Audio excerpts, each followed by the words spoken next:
আসসালামু আলাইকুম। আমি দেবেশনাথ, স্পোর্টস ফিজিওথেরাপিস্ট। তো আজকে আমাদের সাথে আমাদের নাফিস ভাই আসছেন। উনি একজন মার্কেটিং স্পেশালিস্ট। তো উনার হচ্ছে যে উনি আসছেন আমাদের কাছে নেক পেন নিয়ে। তো উনার ফার্স্ট ডিমান্ড ছিল যে আমাদের এখানে বাংলাদেশে কোনো জায়গায় ড্রাই নিডলিং হয় কিনা। তো আমরা ওনাকে আশ্বস্ত করছি যে ডেফিনেটলি হয় এবং অনেকেই করে এটা নিয়ে। তো আমাদের এখানে আমরা যেহেতু আমি ড্রাই নিডলিং সার্টিফাইড, তো আমি বলছি যে এটা ট্রিটমেন্ট করলে ডেফিনেটলি ভালো রেজাল্ট পাবেন। তো ফলে উনি আমাদের উপর বিশ্বাস রাখলেন। উনি প্রায় ২ সপ্তাহের মতো ট্রিটমেন্ট নিয়েছেন। যদিও উনি ইন্টারভালে ট্রিটমেন্ট নিছেন, কন্টিনিউয়াসলি নিতে পারেননি। তো উনার ব্যথাটা অনেকটাই কমছে। এর সাথে, সাথে আরেকটা জিনিস ছিল, উনার হচ্ছে যে অ্যা হাতের দিকে টেনিস এলবো ছিল এবং উনার ঘাড়ে এখান থেকে ব্যথাটা একদম হাত পর্যন্ত চলে আসতো। হাতের আঙ্গুল পর্যন্ত ঝিঁঝি করত। এখন যে বিষয়টা আসলে উনার ছিল, উনার আগে হচ্ছে যে এখানে ডিস্ক প্রলাপস ছিল, সার্ভাইকাল ডিস্ক প্রলাপস ছিল C5, C6 লেভেলে। তো ওই কারণে উনার হাতের দিকে আসতো এটা। তো যাই হোক, আমরা ওনাকে নিডলিং করছি, ম্যাগনেটিক ফিল্ড অ্যাপ্লাই করছি, ওনার শকওয়েভ অ্যাপ্লাই করছি ওনার যে টেনিস এলবোর এরিয়াতে এইখানে। ফলে ওনার এটা অনেকটা ইমপ্রুভ করছে। তো উনি আজকে প্রায় অনেকদিন পরে আমাদের কাছে আসছেন আবার ফলো আপে। উনি এখন হচ্ছে দেখা যায় 2 উইকসে একটা ফলো আপ করেন। তো আমরা ওনার মুখ থেকে একটু শুনবো ওনার ওভারঅল যে একটা এক্সপিরিয়েন্স এটা আসলে কেমন ছিল। Thank you. দাঁড়ান, ওটা আমি কেটে দিব, সমস্যা নেই। আপনি এটা এখানে আজকে আপনার সেই লাগতেছে আমার সেটা এই জন্য আজকে দিয়ে দিলাম।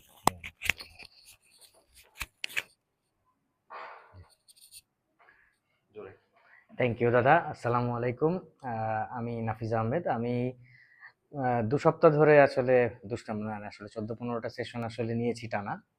টানা বলতে ইন্টারভালে। তো আসলে ১ম আমার ডিমান্ড ছিল যেটা আমি নেক পেইন, আসলে আমি দেখা গেল ডান বাঁয়ের যে রোটেশন গুলো এগুলো করতেও একটা সার্টেন পিরিয়ডের পরে কষ্ট হচ্ছিল। এই ব্যথাটা আমার ছিল, বাট এই এত মানে সিভিয়ার লেভেলে কখনো ছিল না। আগে যখন শুরু হয়েছিল তখন বিভিন্ন জায়গায় ট্রিটমেন্ট করেছি। তো একটা মানে মোটামুটি নিয়মতান্ত্রিক জীবনের মধ্যে ছিলাম বা কিছু কিছু জিনিস মেনে চলেছিলাম, ব্যথাটা মোটামুটি আমার একটা গণ্ডির ভেতরে ছিল। বাট কিছুদিন পরে আসলে যেটা হয় যে এই বছরের শুরুতে ব্যথাটা বেড়ে যায় এবং ২-৩ মাস আমি ওয়েট করি, স্ট্রেচিং করি এবং নানাভাবে চেষ্টা করি যে এটা কোনো কমানো যায় কিনা। ভলিজেল দেই, আমার যে এক্সারসাইজ গুলো আগে ছিল সেগুলো করি। তো কোনোভাবেই আসলে ঠিক হচ্ছিল না। তখন আসলে আমি সার্চ করা শুরু করি যে কিভাবে কি হয়, এবং বেসিক্যালি আমি ইন্টারন্যাশনাল লেভেলের যেই ফিজিওথেরাপি গুলো আছে সেগুলো ফলো করা শুরু করি যে আসলে এই ট্রিটমেন্টে দেশের বাইরের ট্রিটমেন্টে যারা আছে তারা তো কি করছে। আমাদের পাশের দেশেই দেখা গেল ড্রাই নিডলিং খুব চলছে, কাপ মেথড চলছে। এট দ্য সেম টাইম এটা আমি বিভিন্ন স্পোর্টস ফিজিওথেরাপিস্ট যারা বিভিন্ন দেশে আছে, আপনি যদি করেন ইউরোপ, আমেরিকা, সেখানেও এইভাবেই ট্রিটমেন্টটা মেকানিজম করা হচ্ছে। তো আমি আসলে কনফিউজ ছিলাম যে আমি ড্রাই নিডলিং বাংলাদেশে খুব কম দেখেছি, মানে সার্টেন লেভেলে দেখিই নাই। তো আমি ওই খুঁজতে শুরু করতে করতে হঠাৎ করে দেখি বাসার পাশেই আসলে দাদার একটা ক্লিনিক আছে, এবং এখানে আমাদের আসলে এই এই যে আমি যে ট্রিটমেন্টটা করছি সেটা দু একজনের ভিডিও আমি পাই। তো আমি সাথে সাথে অ্যাপয়েন্টমেন্ট বুক করে আমি দাদার সাথে দেখা করে আমি প্রথম দিনই বলি আমার সিভিয়ার লেভেলের পেইন, এবং আমার তখনও দাদা আপনি মনে করতে পারবেন আমার তখন আমার বসতেও কষ্ট হচ্ছিল, কথা বসতেও কষ্ট হচ্ছিল এবং টাচও করা যাচ্ছিল না অনেক জায়গায়। তো তখন আমাকে বলেন যে না, বেশি নেওয়া যাবে না, ডায়াগনোসিস করা যাবে না, আমরা ড্রাই নিডলিং এ আগে আগে প্রথমেই যাই। তো ড্রাই নিডলিং এ যাওয়ার পর প্রচুর পরিমাণে টুইচ পাওয়া যায় আমার শোল্ডার লেভেলে। আর এট দ্য সেম টাইম আমরা ধারণা করেছিলাম যে এই ব্যথাটাই হয়তো বা এক্সটেন্ডেড হয়ে আমার এই দিকে হাতের দিকে আসছে, বা ঝিনঝিন ঝিনঝিন হয়তো ওই কারণে, বাট এইখানে একটা পেইন ছিল। এটা আমি দাদাকে জানাই।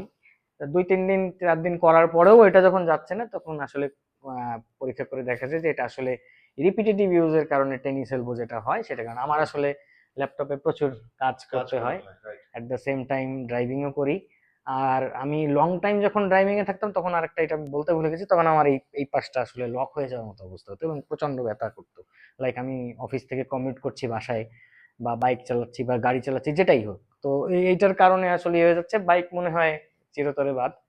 সো বাট সামহাউ এই জিনিসটা যখন আমার প্রথম সেশন গেল, আসলে আমি তেমন কোনো ওইরকম মানে ইমপ্রুভমেন্ট পাইনি, যেহেতু নিডলিং এর পরে একটু পেইন থাকে।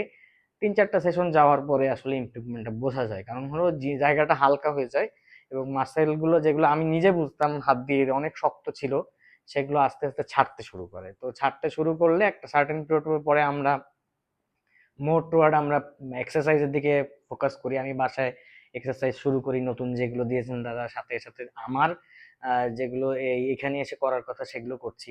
সো করে মোটামুটি আমি নিজে নিজে রিলিজ করার চেষ্টা করি দুই জায়গাতেই। এটা হয়তো পারি না, বাট অ্যান্টনি সেলভোটা খুব ভালোভাবে পারি। সো এইভাবে আসলে মেকানিজম প্ল্যান করে আমি নিজেও টাইম দিয়েছি, অ্যাট দ্য সেম টাইম এখানেও আমার টাইম দিয়েছি, এবং প্রতি এক সেশন অন্তর অন্তরে আমাদের নিডলিং চলেছে এবং দুই জায়গায় চলেছে, স্টিমুলাস চলেছে, যেটার কারণে আপনারা অলরেডি দু একটা ভিডিও পাবেন যে অনেক বেশি টুইচ, যেগুলো কাঁধের গুলো আমারই। সো ওই ভিডিওগুলো দেখলে বোঝা যায় যে আসলে মাসেল স্টিফনেস কি পরিমাণ ছিল এখানে। আমি নিজে টের পেতাম যখন আসলে নিডলিং করতো, বাট এখন অনেক ক্ষেত্রেই অনেক জায়গায় আপনি সম্ভবত পান হ্যাঁ, না। কিন্তু আমি বেটার, এখন আমি তো রেজাল্ট তো মানে হ্যাঁ হ্যাঁ, আমার রেজাল্ট হলো আমি অ্যারাউন্ড, ধরেন আমি যদি পেইন বলি, পেইন যেটা পেইন হয়তো যায় নাই, বাট যেটা আছে এটা আসলে পেইন বলা যায় না। আগেরটা 100% হলে অ্যারাউন্ড 90% কিওর হয়ে গেছে। এটা 10%-এর, এটা আসলে পেইন আমি চাপ টাপ দিলে ব্যথা পাচ্ছি বা ইয়াতে। তো আশা করি এটাও আমার নিয়মতান্ত্রিক জীবনের মধ্যে ইনশাল্লাহ চলে যাবে। ঠিক আছে, ধন্যবাদ। Thank you.